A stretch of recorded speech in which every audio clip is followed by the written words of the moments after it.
Di awal-awal memasuki pemikiran filsafat, biasanya kita mulai mempertanyakan banyak sekali ajaran-ajaran agama.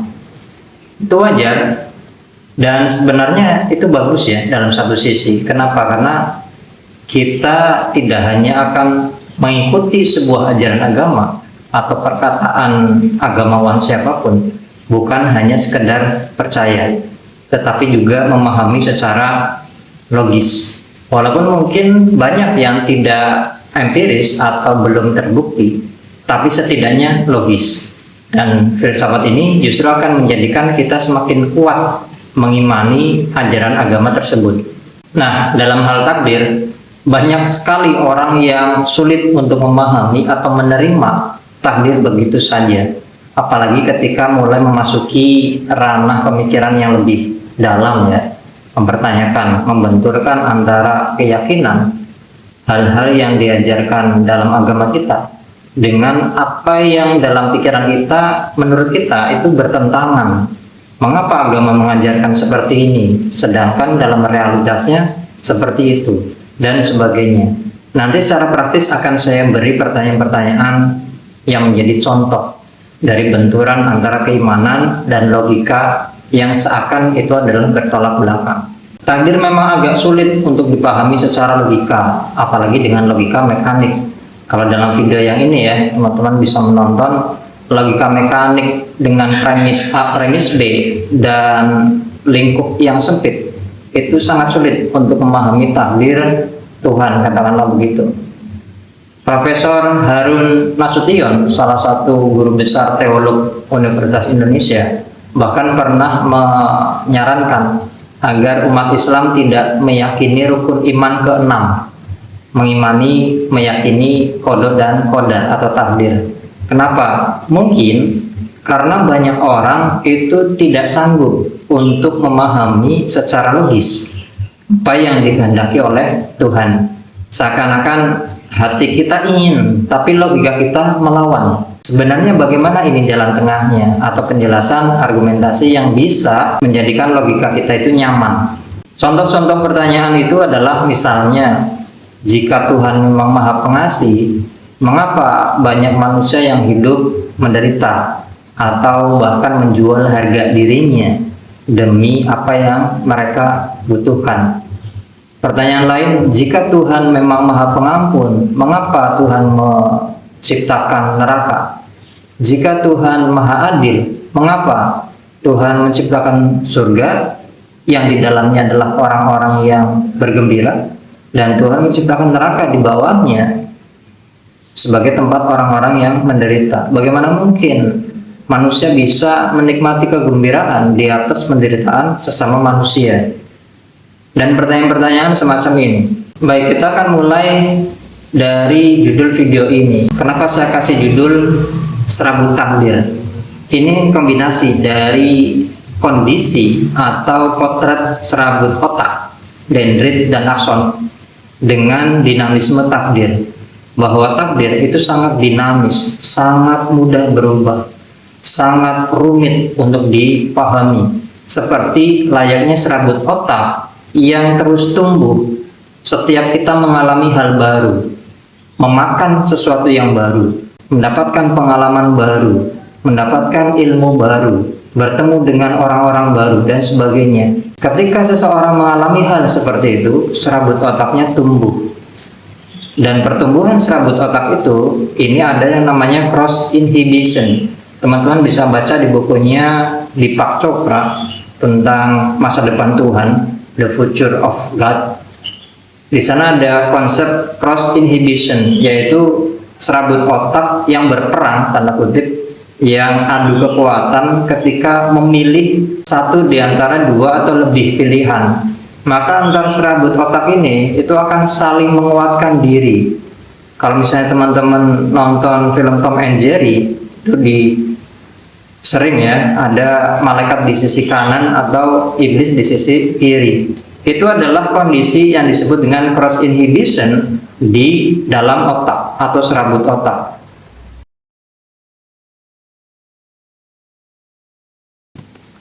Fenomena pertumbuhan serabut otak inilah yang saya analogikan seperti dinamika takdir yang dihadapi oleh manusia. Seperti halnya ketika serabut otak itu tumbuh, maka cabang-cabang dendrit dan aksonnya itu sangat banyak dan sangat rumit. Seperti itu juga kemungkinan takdir yang akan kita hadapi di masa depan.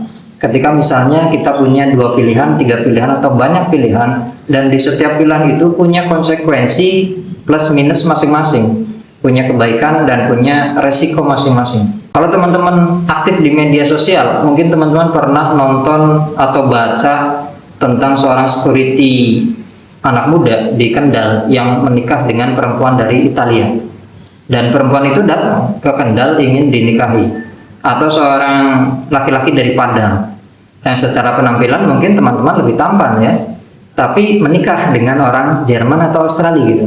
Ada orang juga yang dari Magelang atau mana itu yang bekerja di Bali, peselancar di laut sana, di pantai, kemudian berkenalan dengan turis, kalau nggak salah Australia gitu atau Zelandia Baru, dan kemudian menikah. Apa yang ingin saya sampaikan dalam potret kisah berapa orang ini, pemuda ini, bahwa jodoh yang menjadi persoalan banyak teman-teman yang masih jomblo, itu sebenarnya sangat mungkin kita mendapatkan jodoh dari mana saja selama itu masih manusia ya. Maksudnya begini, jika ada perempuan misalnya jomblo 2 miliar di muka bumi ini, maka seorang laki-laki itu punya rasio takdir. Nanti saya akan menjelaskan tentang rasio takdir di video yang lain. Maka dia satu orang itu dibandingkan 2 miliar wanita tersebut. Artinya apa?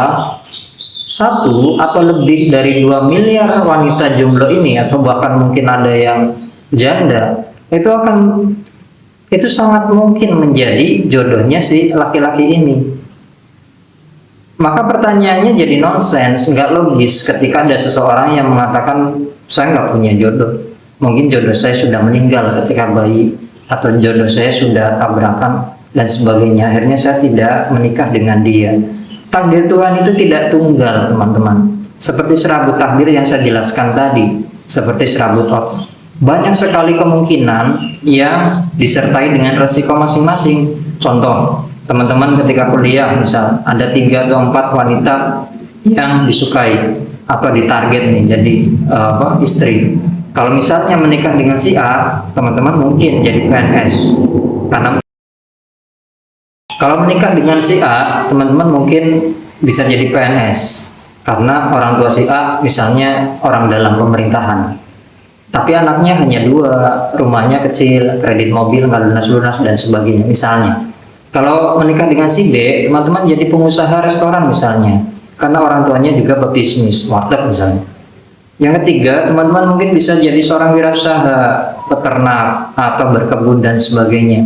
Menikah dengan wanita yang keempat, teman-teman mungkin awalnya nganggur, tapi ternyata menjadi kiai besar misalnya, dan sebagainya. Dari 4 atau banyak kemungkinan itu, ada wilayahnya masing-masing, ada dunianya masing-masing, yang ketika saya teruskan, ini akan menuju hipotesa tentang parallel universe atau semesta paralel, bahwa kita di semesta ini itu mengalami takdir yang kita pilih, tapi kita di semesta yang lain itu mengalami takdir kemungkinan-kemungkinan yang ada dulu, seperti yang saya jelaskan di video yang ini ya. Selanjutnya, apa sih sebenarnya takdir itu atau kodok dan kodar seperti yang disampaikan oleh Profesor Harun Nasution tadi yang saya sebut di awal, bahwa kodok itu adalah ketetapan. Teman-teman yang dekat dengan internet bisa menganggap itu adalah algoritma semesta, algoritma yang tidak bisa kita ubah, yang tidak bisa kita tambah. Itu sudah sempurna, itu sudah ideal dan solid, tidak mungkin bisa diubah. Inilah ketetapan yang disebut dengan kodok. Dan kodar itu apa? Kodar bahasa pengobatan itu adalah kadar, lidah Indonesia ya. Kadar, kapasitas, kemampuan. Itu sebutan untuk kemampuan kita jika ingin mencapai titik koordinat kodok tertentu, ketetapan tertentu atau algoritma tertentu. Inilah mengapa ketika kita menginginkan sesuatu yang tinggi atau besar, atau yang kita impikan, tapi kadar kita, kapasitas kita tidak cukup, maka kita akan stres, kita akan kena mental atau mungkin menyerah, putus asa dan sebagainya. Inilah rahasia ketika seseorang mengalami keputusasaan dalam hidupnya. Qadarnya tidak dikuatkan, tidak dibesarkan, tapi keinginannya dalam pikiran itu mencapai sesuatu yang ideal atau tidak sesuai dengan kapasitasnya. Ini juga alasan mengapa seseorang katakanlah sulit untuk mendapatkan jodoh, mendapatkan pekerjaan, mendapatkan gaji yang sesuai, mendapatkan jabatan yang sesuai dan sebagainya. Kalau kita ingin mencapai kodok ketetapan algoritma tertentu, maka yang harus kita ubah adalah kadarnya, kodarnya. Kalau teman-teman main Mobile Legends, kita nggak mungkin melawan Lord kalau level kita masih di level 4-5, apalagi kita mage ya, atau tank, melawan Lord sendirian, nggak bisa. Kodarnya kita harus disesuaikan sesuai dengan kapasitas yang memenuhi syarat untuk mencapai kodok tertentu. Dan penjelasan tentang kodok dan kodar tadilah ini akan menjawab pertanyaan-pertanyaan yang saya sebutkan di awal tadi. Mengapa Tuhan jika Maha Pengasih, Dia membiarkan sebagian orang menderita, Dia membiarkan kehidupan sebagian orang menjual harga dirinya, karena kodarnya itu tidak disesuaikan dengan kodok yang ingin mereka capai. Ketika kodar kita sesuai, kita nggak usah menginginkan sesuatu. Biasanya kita akan berjalan dengan mudah, akan diberikan jalan tanda kutip begitu saja oleh alam semesta untuk mencapai kodok itu. Pertanyaan kedua, jika Tuhan Maha Pengampun, mengapa neraka diciptakan?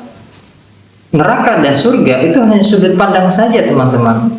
Kalau misalnya kita lihat, tidak mungkin kita memaksa seekor kucing untuk tinggal di dalam lautan, kecuali ada kucing laut ya. Kenapa ada anjing laut, nggak ada kucing laut? Ya karena di laut ada anjing laut. Kucing nggak mau berkelahi di darat dan di laut. Bercanda ini ya. Kita tidak mungkin memaksakan seekor burung untuk mengembik.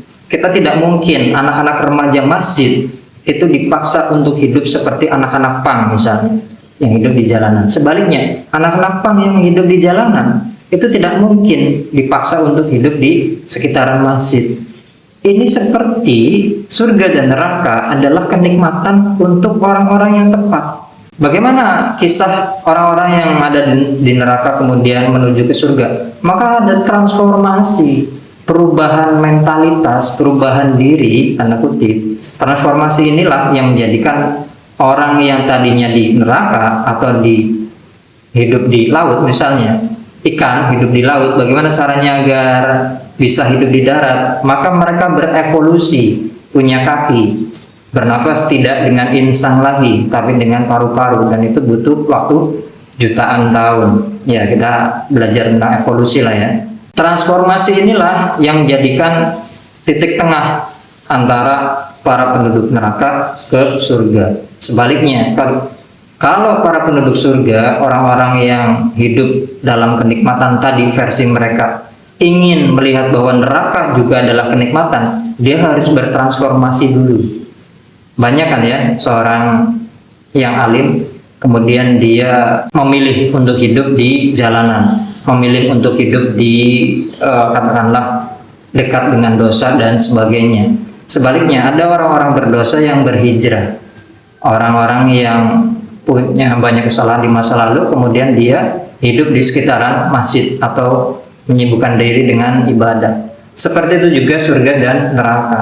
Titik pentingnya adalah dalam video ini saya ingin sampaikan bahwa takdir kita masa depan itu sangat dinamis. Jika kita ingin mencapai suatu kodok, suatu masa depan algoritma tertentu, maka kita persiapkan lebih dulu kodar, kapasitas atau kemampuan diri kita masing-masing.